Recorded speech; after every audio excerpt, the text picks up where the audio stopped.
Donc, je vous propose de commencer ce grand tour. Donc, il est en présentiel et distanciel. Je vois déjà qu'il y a 16 participants externes, dont peut-être des salles, et dont on peut se réjouir. Donc, je demande à tous de fermer les micros, sauf si ce n'est pour me signaler qu'il y a quelque chose qui ne se passerait pas bien. Donc, le point de ce tour d'aujourd'hui, c'est finalement de discuter des glycocorticoïdes systémiques, quoi de neuf en 2021, mais vous verrez que je vais commencer avec quelque chose qui est largement avant 2021, mais il y a quand même une série de messages que je voulais faire passer pour maintenant. Ah. Oui, non, pas de conflit d'intérêt, donc ni avec Upjohn pour le mettre drôle. Alors, le plan que je vous propose, un bref historique, reparler des faibles ou fortes doses de glucocorticoïdes, et même si c'est des notions anciennes, je pense qu'il y a des notions qui ne sont pas vraiment bien perçues, de revoir quelques points sur les effets secondaires, pas tous, et surtout parler d'insuffisance surrénalienne secondaire qui est largement sous-estimée. Je regarde. Voilà, ça c'est pour voir ce que les autres voient, donc c'est bon. Donc, maladie d'Addison, 1855, on va faire un bref rappel. William Osler, 1896, et donc, bon, William Osler, il faut dire qu'il a fait quand même beaucoup de choses, hein. Des nodules à l'endocardite, en passant par toute une série d'aphorismes intéressants, et donc c'est lui qui décrit les 6 premiers cas de maladie d'Addison, finalement, 40 ans après Addison. Et puis alors, on arrive dans l'ère moderne, caractérisation chimique de la cortisone avec Kelvin Kendall, et puis première administration d'extrait surrénalien dans l'arthrite rhumatoïde, et donc ça c'est vraiment le premier traitement à la cortisone en 1949. Et donc il ne faut pas s'étonner que pour tout ça, il y a un prix Nobel qui est décerné en partage à Kendall, Reichstein et Hensch, qui se partagent à titre divers cette découverte quand même assez fondamentale. Alors, faible ou forte dose, on voit qu'on est presque 20 ans en arrière pour la nomenclature des dosages de glucocorticoïdes et des traitements. Et en fait, c'est sur la littérature vraiment très ancienne qui a été très peu revisitée qu'on parle d'équivalence de dose. Alors, d'emblée, ici, il faut distinguer les effets génomiques, et comme vous savez, les glucocorticoïdes, comme d'autres hormones stéroïdiennes, agissent via des récepteurs cytosoliques avec des effets non immédiats, puisque ça doit mettre en route tout un processus cellulaire de synthèse. Mais à côté de ça, il y a des effets non génomiques qui dépendent de récepteurs membranaires et où les effets des glucocorticoïdes sont extrêmement rapides.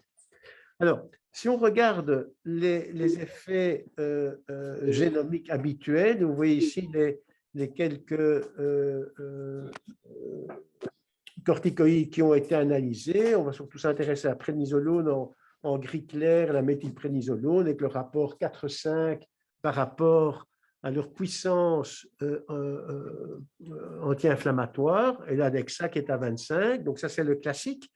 Mais vous voyez que pour les effets non génomiques, c'est un peu différent. Et donc, ces effets membranaires extrêmement actifs, vous voyez que pour la méthylprénisolone, on n'est pas dans un rapport 4-5 par rapport à la prénisolone, mais dans un rapport de 4 à 13. L'Adexa, c'est un peu la même chose. Donc, on peut comprendre déjà que pour avoir des effets rapides, on va préférer administrer en bolus la méthylprénisolone que d'autres molécules. Et ça, c'est une des différences marquées. Alors, ce qui est assez intéressant, c'est ceci. Donc, vous avez sur l'axe des X les différents dosages en équivalent prednisone. Et vous voyez, on commence en dessous de 7,5 qui est considéré comme bas, des doses moyennes entre 7,5 et 30, hautes de 30 à 100, et puis alors on se retrouve après avec des doses beaucoup plus importantes, y compris les doses en pulse. On voit que pour les faibles doses, à dose moyenne, on voit que les effets génomiques augmentent progressivement, c'est la ligne bleue, alors qu'on ne recrute pas encore des effets non génomiques. Pour cela, il faut arriver à des doses plus importantes. Vous voyez que pour les effets génomiques, ça plafonne, et donc on ne va pas avoir intérêt par rapport à ces effets-là d'augmenter inutilement le dosage. Par contre, vous voyez que les effets non génomiques augmentent progressivement, et en particulier pour les pulse thérapies. Et donc, c'est ce qu'on peut comprendre pour cela, que les pulse thérapies, on va plutôt utiliser la méthylprénisolone pour recruter des effets qui sont des effets vraiment très rapides dans des situations, bien entendu, où on a besoin d'un effet glucocorticoïde rapide. Alors, ça, c'est les éléments connus pour les équivalences conventionnelles de doses faibles, 7,5 en prénisone et donc 6 en médrol, dose moyenne jusqu'à 24 de médrol, et puis après les doses de plus en plus fortes, voire des doses les plus fortes, et en pulse thérapie, on se retrouve avec des pulses de 250 ou de 500 mg ou de 1 g. Encore une fois, en pulse de solumédrol, il n'y a aucune étude qui a montré que 1 g était mieux que 500 mg. Et on peut le comprendre parce qu'à un moment donné, on plafonne quand même, y compris dans les effets non génomiques. Alors, j'ai repris ici sur un tableau un peu plus large les équivalences de doses en reprenant l'hydrocortisone. On retrouve le truc classique dans la première colonne, 20 mg d'hydrocortisone égale 4 mg de médrol. Cette notion-là est importante parce que la sécrétion habituelle d'hydrocortisone, de cortisol, on y reviendra, était considérée comme étant de l'ordre de 30 mg. Et on avait l'habitude de donner dans l'insuffisance surrénalienne 20 le matin, 10 en fin d'après-midi. En réalité, ceci a été revisité, c'est probablement trop.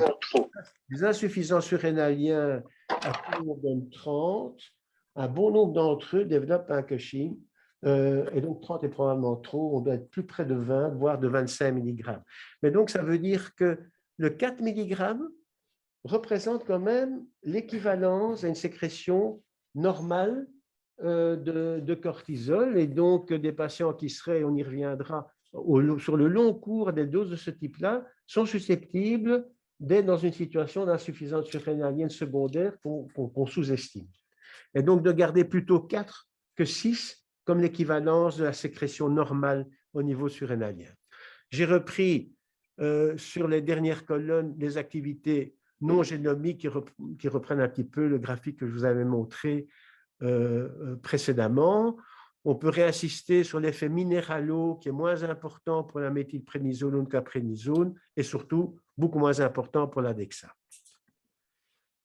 Alors, les effets secondaires revisités. Alors ça, je trouvais que c'était un papier intéressant qui date de 2009 et qui était en fait des problèmes de santé autodéclarés par les patients, et de voir dans quelle mesure ces effets secondaires étaient liés soit à la durée de la prise, soit éventuellement à un seuil. Et donc, 1066 patients, la clinique et le traitement sont rapportés par le médecin, les symptômes sont rapportés par le patient au cours des 6 derniers mois. Les doses au cours des 6 derniers mois s'échelonnent entre 5 mg de prénisone à plus que 7,5, et donc ils font un placement entre doses vraiment faibles ou doses moyennes. Et alors, ils ont un groupe témoin qui ne prennent plus pour des maladies équivalentes de dérivés glucocorticoïdes depuis 1 an. Ah oui, par exemple, les ecchymoses, bon, effet secondaire quand même assez fréquemment rencontré, donc vous voyez qu'il y a une progression en fonction de la dose. Alors que pour le glaucome, vous voyez que pour des faibles doses, on est épargné. Et donc là, il y a un effet seuil. Donc, on va pouvoir distinguer ainsi des effets secondaires qui sont proportionnels à la dose et qui commencent dès des faibles doses, ou des effets secondaires qui dépendent d'un certain seuil. Et donc, ça, c'est assez intéressant, puisqu'on peut dire, par exemple, à un patient qui se retrouverait, je ne sais pas, avec 4 mg de médrol, qu'à ce niveau-là, il n'y a pas de crainte à avoir par rapport à une hypertension oculaire. Par contre, pour la cataracte, ce n'est pas la même chose. Et donc, bon, j'ai repris ici en graphique ces différents effets secondaires qui sont de type linéaire, donc proportionnellement croissants en fonction de la dose. l'aspect cochingoïde, les échymoses, la tendance de rétention d'eau avec œdème, les mycoses, l'atrophie cutanée, qui est quand même un poison et qui existe même pour des très faibles doses, et les troubles du sommeil. Par exemple, un exemple d'effet seuil à moins de 5 mg, cataracte. Donc là, la peau et le cristallin, ça c'est vraiment le poison même pour des faibles doses en chronique. Vous voyez, pour un seuil un petit peu plus élevé, les saignements de nez et la prise de poids. Et alors, pour des seuils plus élevés encore, le glaucome, les effets sur la pression artérielle et des effets plutôt neuropsy avec de la dépression. Et je trouvais que cette façon-là de voir les choses a des retentissements très pratiques par rapport aux craintes qu'on doit avoir en termes d'effets secondaires potentiels.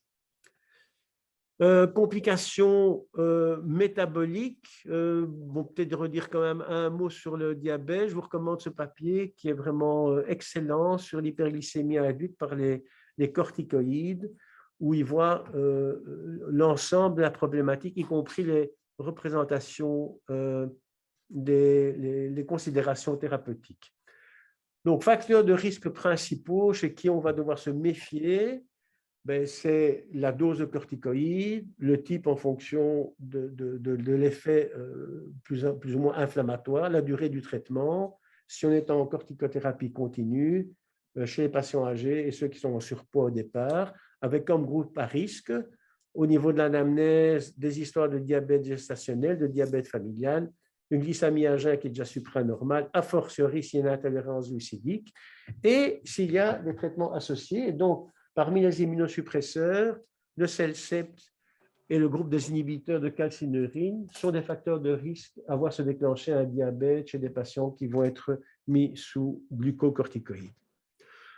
Alors, ici, bon, on ne va pas trop faire le détail, mais si on prend quelqu'un qui, au départ, a une glycémie à jeun en dessous de 200 mg par décilitre, qui n'a pas de diabète préalable, qui est sous faible dose de corticoïdes, eh bien, on peut rester sous un régime simplement un traitement calqué sur le diabète de type 2.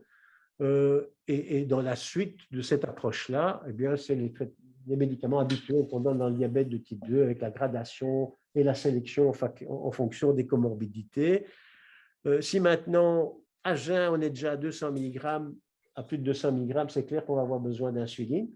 Et donc, et de la même manière, si dans la première colonne, on se retrouve avec une glycémie qui commence à devenir au-dessus de 200, on rejoint le panneau de droite et c'est un traitement insulinique avec soit un schéma prandial et avec des recommandations d'augmentation progressive de dose. Je pense qu'on n'a pas le temps de faire le détail par rapport à ici. En termes de modalité de corticothérapie, s'il y a uniquement une dose de prénisone matinale, on peut se contenter d'une insuline lente et on préférera, lorsqu'il y a des doses multiples de corticoïdes, l'équivalent de Mixtar, donc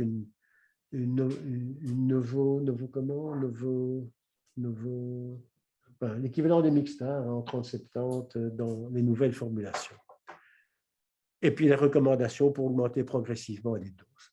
Alors, atteinte cutanée, échymose, atrophie, acné pour les plus jeunes. Alors, il y a eu des papiers intéressants sur la rapamycine en topique chez des sujets âgés et qui montraient que cette rapamycine en topique avait des effets favorables sur l'atrophie cutanée liée à l'âge et de là, une idée intéressante pour l'atrophie cutanée induite par les corticoïdes. Et donc, vous voyez ici deux coupes montrant du côté placebo versus rapamycine, une conservation du collagène de type 7 qui est l'élément important dans le soutien au niveau de la peau.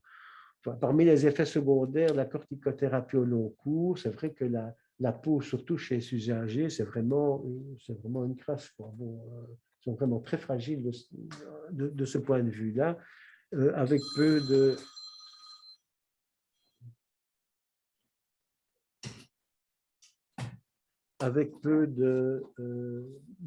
peu de traitement. Et vous voyez ici, on aurait pu peut-être masquer le titre et demander de quel côté était la peau la moins abîmée. Enfin, ça a l'air quand même d'être celle de droite qui est moins abîmée que celle de gauche.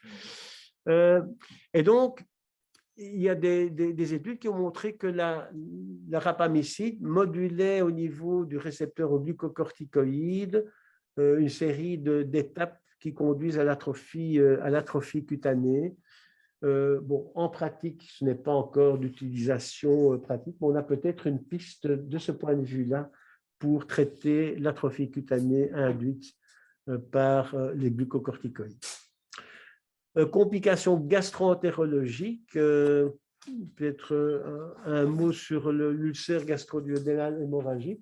Bon, ces risques-là sont des risques uniquement chez des patients qui ont précédemment été ulcéreux et donc il n'y a pas d'indication, par exemple, chez quelqu'un qui n'a pas d'antécédent ulcéreux au niveau du tractus digestif supérieur, de mettre d'emblée une protection avec l'oméprazole, pentomètre ou autre affaire. Sauf si Philippe me disait le contraire, mais donc c'était surtout des récidives hémorragiques qu'on peut craindre chez des patients qui avaient des ulcères préalables. Il faut dire que ces notions-là, c'est quand même des notions également anciennes. C'était du temps où on ne connaissait pas l'HP et où les patients récidivaient leur ulcère comme pour rire, quoi. Et donc là, ça doit aussi, à mon sens, être revisité. Et s'il n'y a plus d'HP, peut-être bien qu'on n'est plus avec ce même risque hémorragique. Statose hépatique induite par les glucocorticoïdes, ça c'était également une réalité, donc ne pas craindre autre chose d'humain éventuellement s'il y a une altération des tests hépatiques dans le cadre d'un traitement d'une maladie auto-immune, c'est les corticoïdes qui peuvent être la cause. Perturbations biologiques. Alors, c'est les trucs classiques, hein, les nœuds qui augmentent, les lympho qui diminuent, les eosinos qui s'annulent, les gamma-globulines qui s'abaissent, parfois de façon extrêmement importante, au point de devenir quand même une source de facteurs de risque infectieux. La kaliémie qui chute, pas tellement pour une balance externe qui ferait perdre du potassium, mais plutôt liée à un transfert d'extra vers l'intracellulaire. Donc, les corticoïdes recrutent des récepteurs bêta à différents niveaux, ce qui explique le tremblement notamment, mais également le passage accéléré du potassium de l'extra vers l'intracellulaire, petite augmentation des LDH et un effet non spécifique sur la CRP. Et donc, si on se trompe et on pense que l'endocardite qui n'a pas été diagnostiquée est une maladie auto-immune et qu'on met de la cortisone, dans un premier temps, on verra un effet très satisfaisant sur la CRP avant que les choses ne se dégradent cliniquement. Alors, voici une petite histoire, patient de 48 ans, une vieille histoire, 2006. Bon, je la suivais pour une arthropathie inflammatoire séronégative et elle était sous dose moyenne de méthylprénisolone. Et alors, je suis étonné de constater que d'une consultation à l'autre, ces lymphocytes sont à 2000 ou à 8000. Et puis je l'interroge, s'il a pris quelque chose. Non, son traitement reste tout à fait identique. Et donc, elle a droit à un PET scan dans ce contexte-là qui s'avère normal. Et donc, vous voyez un peu, et alors je prends je n'ai pas pris la figure, donc j'ai printé les résultats, puis avec un bic vert, j'ai mis en vert tout ce qui était des prises de sang de l'après-midi et en rouge tout ce qui était des prises de sang du matin. En fait, c'était une infirmière qui travaillait au prélèvement à Erasme, et en fonction de son horaire, elle venait soit le matin, elle faisait sa prise de sang le matin, soit elle travaillait l'après-midi, elle faisait la prise de sang l'après-midi après avoir pris sa prénisolone du matin. Et donc, c'est comme ça qu'on a pu mettre sur le doigt sur ce qui est l'hyperlymphocytose induite par les glucocorticoïdes. On a publié ça il y a quelques années dans l'American Journal of Medicine. On voit ici, il y avait différentes représentations. Donc, c'était du rétrospectif sur une soixantaine de patients. Et donc, le phénomène traverse l'ensemble des maladies immunomédiées. Donc, ce n'est pas lié à la maladie, c'est véritablement lié à la prise de méthylprénisolone. Et c'est tellement systématique que c'est un test pour voir si les gens le prennent. Et donc, si vous n'avez pas d'augmentation des lymphocytes du matin chez quelqu'un qui est sous glucocorticoïdes, il ne prend pas ça, soit il ne prend pas, soit il y a un médicament qui accélère le métabolisme de la méthylprénisolone. Et parmi ces médicaments, il y en a qui est super puissant, qui est la rifampicine. Donc, quelqu'un qui a un traitement antituberculeux avec une indication, vous savez qu'il y a quand même quelques indications d'y associer des dérivés corticoïdes, mais si vous donnez une dose habituelle, vous risquez de n'avoir alors rien du tout comme dosage de méthylprénisolone, hein, parce qu'il y a une accélération du catabolisme induite par la rifampicine qui est vraiment extrêmement importante.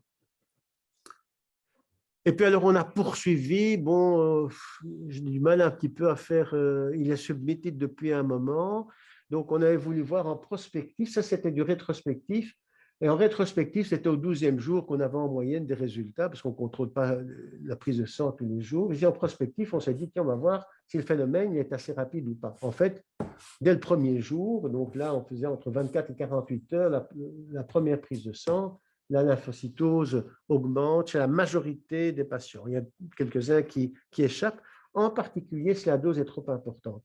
En fait, comme vous savez, la méthylprénisolone a une demi-vie telle que le lendemain matin de la prise de la veille, il n'y a quasi plus rien. Donc, on passe par un petit état d'insuffisance surrénalienne transitoire et les lymphocytes qui sont planqués dans les ganglions et dans la rate vous dites, oula, il n'y a plus de méthylprénisolone, venez les amis, on revient dans le sang circulant. Et les neutraux, ils font le contraire. Donc, les neutraux, eux, ils vont se planquer sur les vaisseaux. Et puis, quand on met la dose de cortisone, les neutraux arrivent et les lymphocytes vont se planquer dans les ganglions. Donc, il y a un trafic inverse entre les polynucléaires et les neutrophiles. Alors, ce qu'on avait voulu voir, mais je ne vais pas vous montrer cela ici, c'était aussi par rapport au mécanisme, si ça pouvait être lié à l'effet adrénergique, et donc avait une série d'hypothèses qui considéraient notamment l'hyperlymphocytose des sportifs, que ça pourrait être lié finalement à une augmentation du taux de catécholamine. Et donc, on a pris dans ce groupe-là la moitié du groupe qu'on a mis sous placebo, l'autre moitié sous Indéral 80 mg par jour, et on n'a pas vu de différence, donc c'est manifestement pas l'effet catécholaminique qui est responsable de ce trafficking de lymphocytes. Et en fait, on a redécouvert quelque chose qui était déjà suspecté depuis longtemps, et un des premiers qui a étudié ça, c'est Fauci. Donc, Fauci, avant de s'occuper des vasculites, puis du sida, puis du Covid, s'était occupé, il avait plusieurs papiers sur le trafficking sur le trafic des lymphocytes, en particulier sous l'effet de la corticothérapie. Et lors du premier truc, il avait envoyé il y avait un renseignement complémentaire qui ne se trouvait pas dans ses papiers, m'avait très gentiment répondu. Alors, vous voyez ici pour un bout des interactions médicamenteuses, et en particulier, vous voyez l'influence du médicament sur la dernière colonne sur l'effet de la corticothérapie, et donc ce qui diminue, je vous ai parlé de la rifampicine, le tegretol pareil, le phénobarbital qu'on n'utilise plus maintenant, tout ça diminue l'action. Par contre, la cyclosporine augmente. Et donc, des patients qui sont sous néoral plus la méthylprénisolone, et vous constatez qu'il commence à être cochénoïde, avec ces 8 mg, comment ça se fait? Eh bien, il y a un effet qui va, au contraire, dans l'autre sens, donc qui amplifie l'effet de la corticothérapie. Par ailleurs, on peut avoir des effets dans l'autre sens, l'effet des glucocorticoïdes sur les médicaments. Vous voyez que l'effet des anticoagulants, des inhibiteurs de vitamine K est augmenté, donc il y a quand même un souci de vérifier, encore que ces effets ne sont pas maintenus, chez des patients qui sont mis sous glucocorticoïdes. Alors, l'insuffisance surrénalienne secondaire. D'abord, comment le diagnostiquer? Donc là, on est encore en dehors du sujet, c'est de partir de la situation de base, comment identifier une insuffisance surrénalienne. voyez qu'en abscisse, on regarde le cortisol de base et vous voyez que si on a un cortisol basal à 4 microgrammes par décilitre, donc une valeur quand même franchement basse, vous voyez que la spécificité est de 100%. Donc, sur base du cortisol de base, on peut faire un diagnostic d'insuffisance surrénalienne. Mais la sensibilité est de l'ordre de 30%. Autrement dit, ça va être intéressant, mais une fois sur trois. C'est-à-dire que 2 fois sur 3, on n'aura pas le diagnostic uniquement sur cette base-là. Dans l'autre sens, pour un cortisol basal plus élevé, vous voyez que le risque d'une insuffisance surrénalienne devient extrêmement faible et d'autres études montrent qu'à 18 microgrammes, le risque est de zéro. Il n'y a plus de soucis à avoir de ce côté-là. Donc, si on prend un cortisol de base, alors là, on a, sauf si on fait ça tous les jours et on étudie sa leçon tous les matins, certains labos sont en microgrammes par décilitre, d'autres en nanomoles par litre, comme ici. Et bon, les plus anciens d'entre nous, les nanomoles, on ne connaît pas, et donc on reste branché sur les microgrammes. Donc, le chiffre à retenir, 5 en cortisol basal en microgrammes par décilitre et 140 nanomoles. Donc, ce matin, j'avais une patiente qui était sous corticoïde. Je vais faire un prélèvement, je vous verrai dans quelles conditions. Elle avait 159 nanomoles. J'ai dit, oulala, ça, il y a une probabilité d'insuffisance surrénalienne secondaire.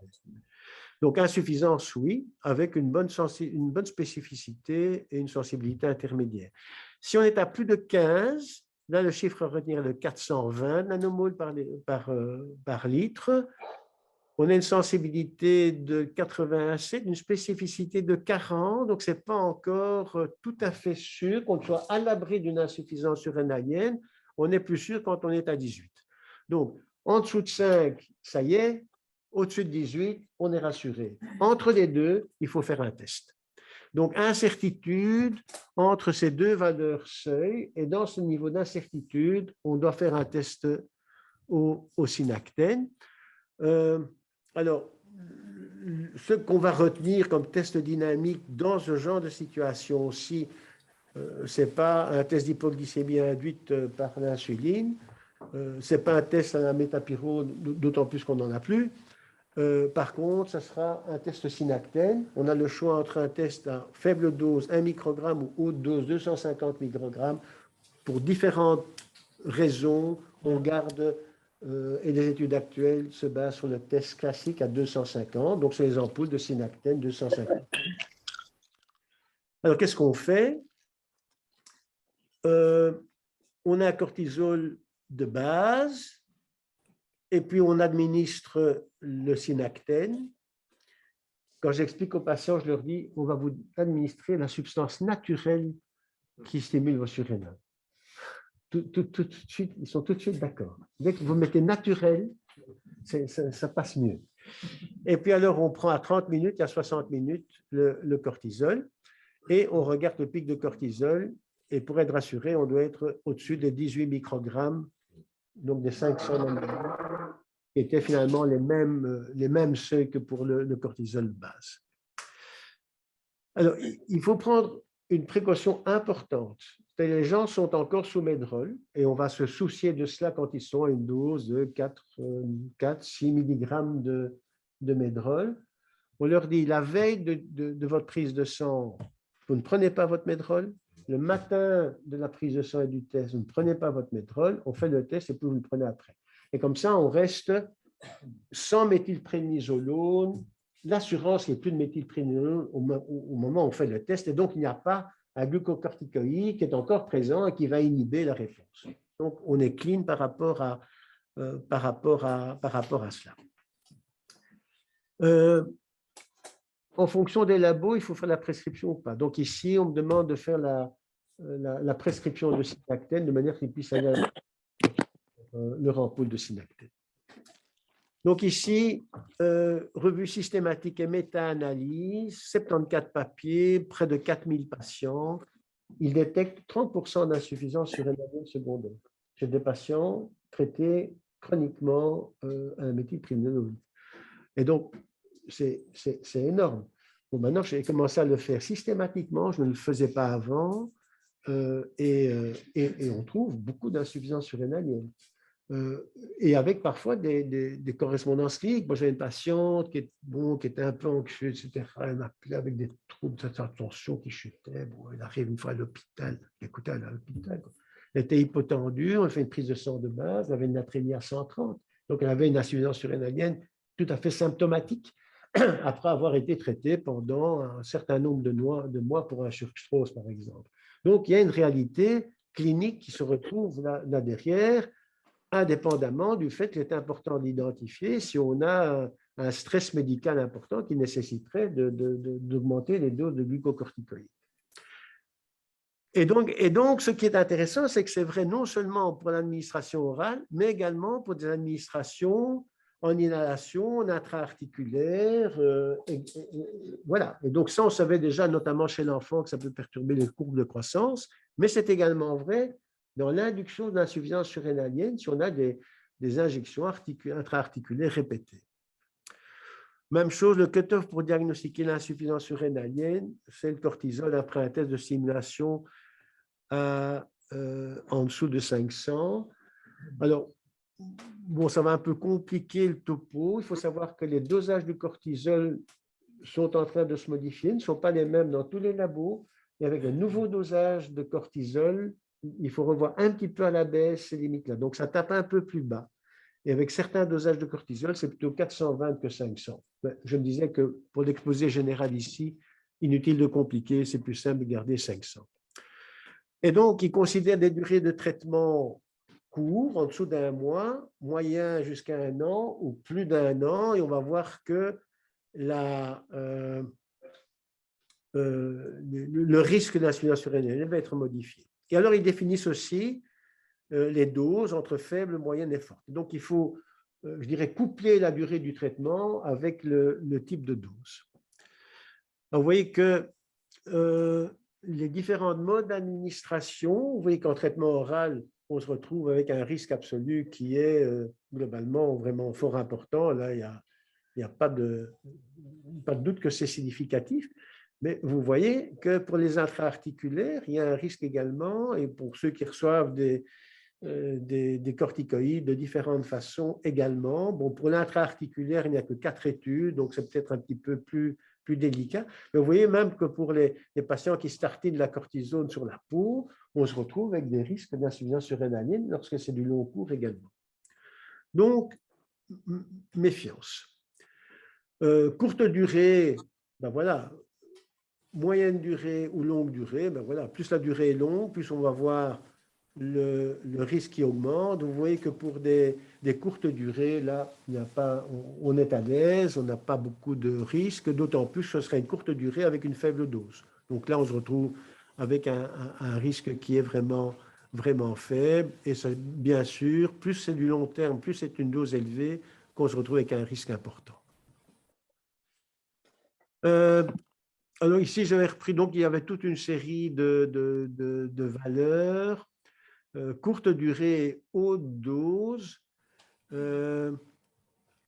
Alors, ce qu'ils ont refait, c'est de refaire un test pour les courtes durées 4 semaines après. Vous voyez que 4 semaines après, alors qu'on avait un risque absolu qui était de 40, le risque absolu, lorsqu'on reteste 4 semaines après le traitement, ben, il est beaucoup diminué. Là, pour les longues durées, là, on a refait un test à 6 mois. Vous voyez qu'au départ, on part avec un risque vraiment important et qui diminue aussi après à 6 mois.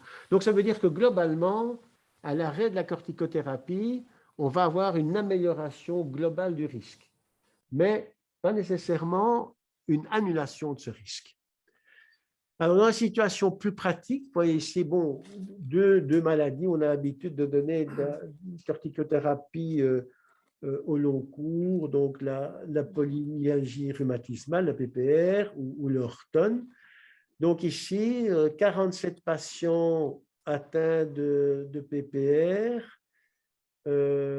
ou de Horton, ou des deux, dans 9 cas. Ils sont traités depuis environ 6 mois par de la prénisolone, et au moment où on s'occupe de les tester, ils ont encore une dose entre 2,5 et 10 mg. on fait le test dans les modalités que je vous avais signalées. Et ici, comme c'est un nouveau test, ils vont considérer 420 comme le cut-off à 30 minutes. Donc, ils prennent le cut-off de 420 à 30 minutes. D'autres études, les recommandations étaient de considérer le meilleur résultat à 30 et 60 minutes. Donc, ici, le test, on garde 30 et 60 minutes et on prend le meilleur résultat. Il y a des patients qui retardent un petit peu leur réponse. Enfin, là, ils ont pris à 30 minutes. Suivi de 2 ans, ils trouvent 15% d'insuffisance surrénalienne. Et quand ils comparent les patients avec insuffisance surrénalienne démontrée par le test à ce 100, on voit que la dose cumulée est tout à fait différente. On a 12 grammes de dose cumulée pour ceux qui ont une insuffisance surrénalienne versus 4 grammes pour ceux qui n'en avaient pas. Et quand on regarde la récupération au fil du temps de cette insuffisance surrénalienne, dans 71%, ils récupèrent. Ça veut dire aussi que dans 3 cas sur 10, on récupère. Et donc, il y a quelques patients qui étaient là sans avoir récupéré l'insuffisance surrénalienne secondaire. Et donc, il y a des patients qui ne récupèrent jamais. Donc, leurs surrénales ont été endormis par la corticothérapie et ne se réveillent pas. Étude chez des transplantés rénaux, 30 patients transplantés depuis près d'1 an. Ils se retrouvent encore avec une dose résiduelle entre 5 et 7,5 depuis 6 mois, traités depuis environ 6 mois par prédnisolone. Et on fait, c'est la même équipe d'ailleurs, on fait le même type de protocole, un C à 420, 30 minutes après l'injection. Et le groupe témoin sont 30 patients dialysés. Alors, vous voyez que le groupe témoin en noir, le groupe traité par 5 mg en rouge et puis les autres en bleu. C'est un beau graphique. Hein. J'ai repris tous les points et j'ai mis les points. Donc c'est pas le graphique initial était vraiment mort. Je ne sais pas comment ils avaient accepté ça dans la revue. Ça, c'est joli. Hein? Bon.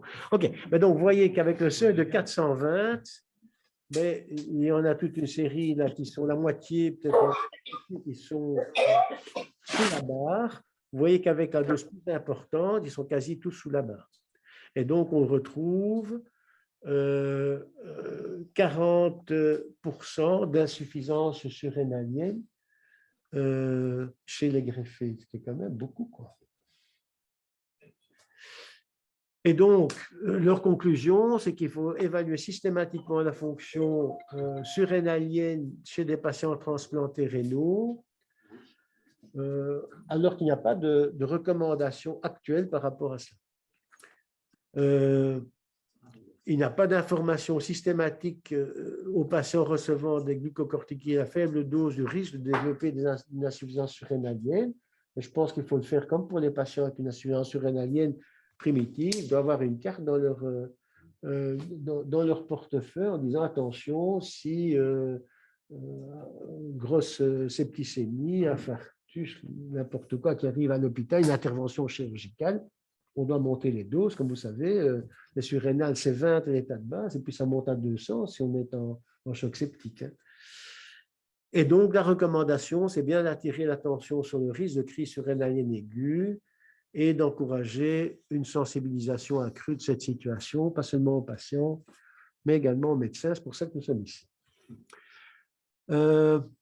Oui, alors ça c'était assez intéressant aussi, c'est qu'on peut aussi utiliser le test pour prédire la guérison de cette insuffisance surrénalienne secondaire.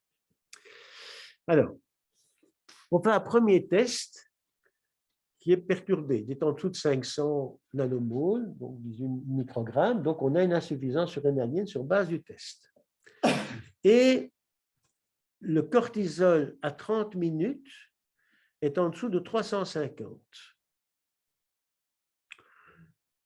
Le pourcentage de récupération de cette insuffisance surrénalienne, à 1 an, 25% récupèrent, à 2 ans, environ 35, et puis ça plafonne, et à 4 ans, 50%. Donc, ça veut dire que si le pic est en dessous de 350, eh bien, on se retrouve avec la moitié de ces patients qui ne vont pas récupérer au bout de 4 ans. Si on est au-dessus de 350, là, vous voyez que 4 ans après le test, ou déjà 3 ans après le test, on a récupéré. Donc, cette borne de 350 est également intéressante. Et donc, j'ai encore eu une patiente là aujourd'hui qui avait un cortisol indosable à l'état de base. Donc, le diagnostic d'insuffisance surrénalienne était fait. Mais je lui ai dit, écoutez, on va quand même faire un test déjà pour voir si quelle va être votre chance de récupération ou pas. Alors, si on a un premier test en dessous de 500 et un cortisol en dessous de 350 à 30 minutes, après 1 an, on refait un cortisol matinal, mais toujours dans les bonnes conditions. Entre-temps, ils ont été substitués par l'hydrocortisol, etc. Si le cortisol basal est en dessous de 200 nanomoles, après 1 an, là, c'est cuit. On ne récupère pas. Donc, c'est une deuxième façon de confirmer l'absence de récupération ou pas. Si on est au-dessus de 200 nanomoles, là, on a une chance de récupérer. Donc, on peut préciser finalement l'insuffisance surrénalienne définitive à la fois sur le test avec le cutoff à 350 et sur la cortisolémie basale 1 an plus tard. On peut ainsi prédire si on va rester ou non insuffisant surrénalien.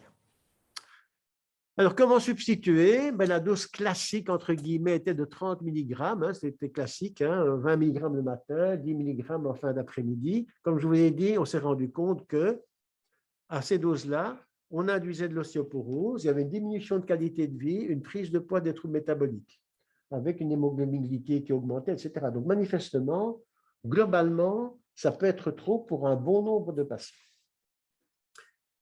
Et donc, l'idée était d'optimaliser cela. Alors, c'est une étude chez des patients avec une insuffisance hypophysaire sévère. Et ils ont comparé plusieurs modalités de substitution, 20-10, 10-10 ou 10-5, les doses étant administrées à 8 heures du matin et la deuxième dose à 16 heures. Alors, une série de graphiques, je vous en ai sélectionné quelques-uns où vous voyez les ronds foncés, c'est un groupe contrôle qui finalement représente l'évolution naturelle du taux de cortisol libre, et avec en particulier le cortisol libre qui est le plus élevé le matin. Alors, vous voyez qu'avec une dose de 20 le matin et 10 à 16 heures, on est trop dans la matinée, et finalement on est trop bas en fin de nuit et le matin quand on se réveille. Donc ça reste imparfait. Ça reste imparfait, mais avec, si on devait faire l'air sur la courbe, on est manifestement au-dessus de ce qui est la situation physiologique normale. Alors, si on fait du 10-10, vous voyez qu'on se rapproche plus, donc les étoiles se rapprochent plus de la courbe naturelle, mais avec un déficit du matin. Donc, on est éventuellement en petite souffrance surrénalienne le matin avant de prendre sa dose. Idéalement, il faudrait prendre 3 doses, mais ça devient un peu compliqué, ou alors avoir des médicaments dont la délivrance de la substance active va être calquée, etc. Mais l'industrie s'en tape de ce genre de trucs-là. Voilà.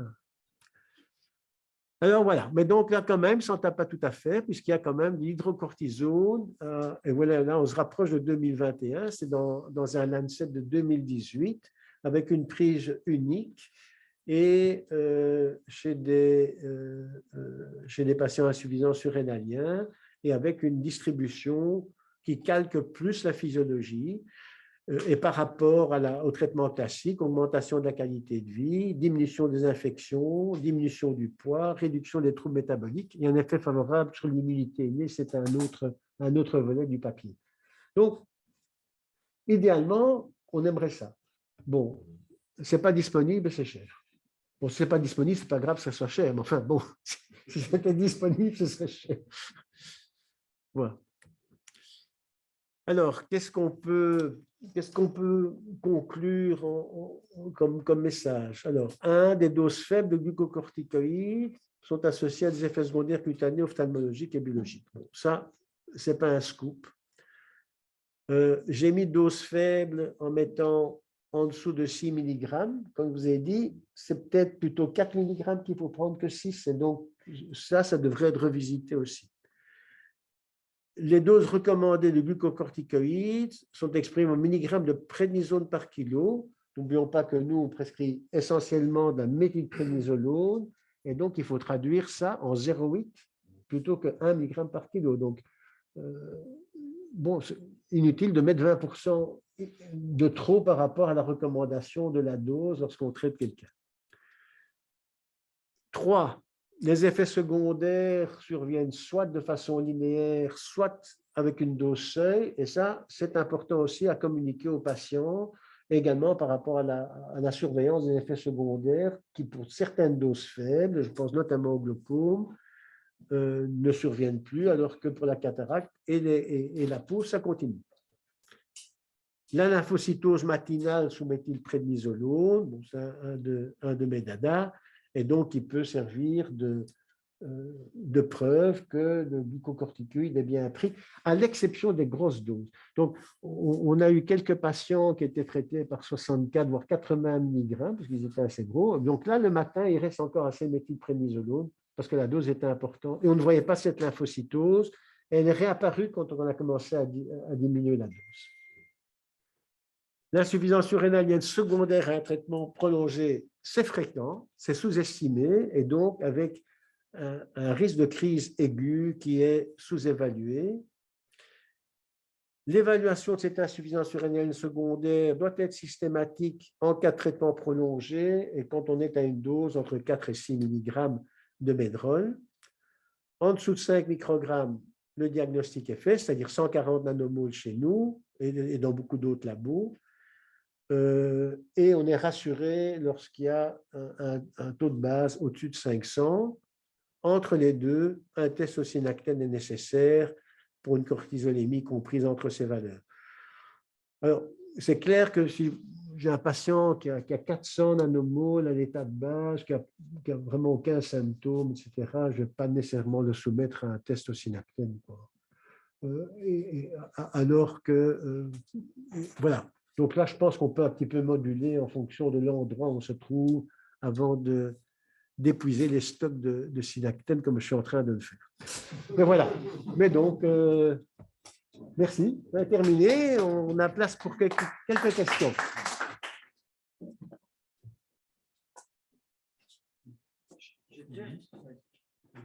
Les dérivés de la cortisone, comme le budénoside, qu'on utilise notamment dans l'hépatite auto-immune. Il y avait un papier du groupe d'Hanovre il y a 10 ans qui a montré que le budénoside dans l'hépatite auto-immune est supérieur au métro.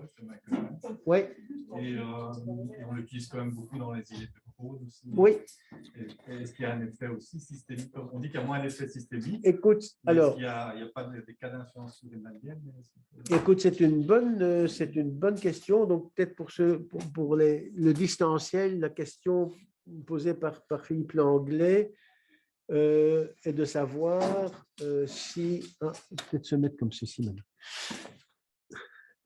Donc, la question est de savoir si l'administration de budésonide, donc d'antocorte que l'on donne dans le Crohn notamment, si on peut aussi avoir un risque d'insuffisance surrénalienne. Il y a quand même un petit peu qui est résorbé. Et donc, si je m'en réfère aux différentes voies d'administration autres que l'information orale résorbable totale, je pense que ça peut arriver. Parce qu'on m'avait posé, j'avais fait cet exposé également pour les médecins généralistes, une question qui m'avait été posée, est-ce qu'on voit cette hyperlymphocytose dans les autres situations d'administration glucocorticoïde, notamment chez des asthmatiques qui prendraient des grosses doses inhalées. Je n'avais pas la réponse, mais je trouvais que c'était intéressant. Et ça serait aussi une façon indirecte de répondre à la question. parce que la lymphocytose matinale, on la voit même pour des doses de 4 mg. Donc, il faut vraiment très peu, on observe. On ne fait jamais un test aussi extrême dans le corps, même plongé, qui sont Oui. parfois plongés 8 semaines à 9 mg. C'est pas Oui. une petite dose. Hein. Oui. Écoute, on va peut-être, on va faire quelque chose là. Oui. S'il y a des questions sur le... J'ai une question. En fait, en hématologie, nous sommes Oui. habitués à utiliser des grosses doses, mais souvent des courtes durées. Par exemple, dans le schéma chaud Oui. et tout ça, je ne pense pas qu'on influence. Voilà, comme tu as vu, pour les courtes durées, finalement, quelle que soit la dose, on est à l'abri.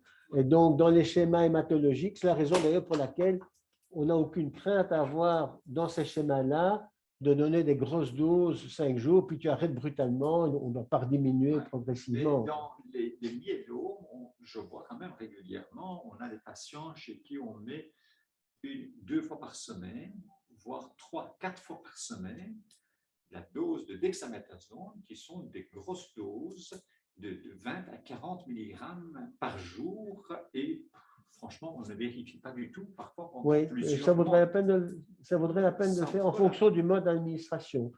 C'est clair que dans les schémas, dans les infos, où tu vas mettre pendant 5 jours, et puis voilà, on arrête. Mais par contre, de la DEXA qui serait pris plusieurs fois par semaine, là, c'est quand même, avec la demi-vie de la DEXA, c'est susceptible quand même d'entraîner des insuffisances surrénaliennes. Élie, on peut poser une question? Oui, on t'entend. Oui, l'effet de la rapamycine, il est transitoire, il dure. Tu peux élaborer un peu sur la rapamycine? Mais écoute, donc l'effet de la bon, il n'y a pas énormément de papier, mais donc l'effet de la rapamycine sur la peau des patients âgés, c'était de mémoire dans ce papier, il l'avait mis pendant quand même quelques semaines pour voir un effet. Et pour la partie atrophie induite par la corticothérapie, là, ça restait, je dirais, plus du domaine spéculatif avec un modèle qui était un modèle biochimique sur la façon dont le collagène se régénère, mais je n'ai pas vu de papier clinique avec ce traitement. C'était plus, si tu veux, un article donnant l'idée de faire quelque chose de prospectif. Par contre, chez la femme, en tout cas, la DHEA pourra avoir un effet favorable dans ce type de situation. Donc, corticothérapie et DHEA, chez la femme qui n'a que cette source surrénalienne, la DHEA est à 0 et on sait qu'il y a des effets très positifs de la DHEA sur la structure de la peau. Et à un moment donné, il y avait eu certains articles qui disaient pourquoi ne pas donner de la DHEA systématiquement, également pour l'ostéoporose, etc. Mais il n'y a pas eu de papier prospectif, une étude que j'avais aussi voulu faire. On pourrait le faire assez facilement, puisque maintenant, avec des dermoscopes, on ne doit pas faire de biopsie. On a finalement une façon non invasive de mesurer l'épaisseur de la peau. Ça pourrait être un facteur protecteur.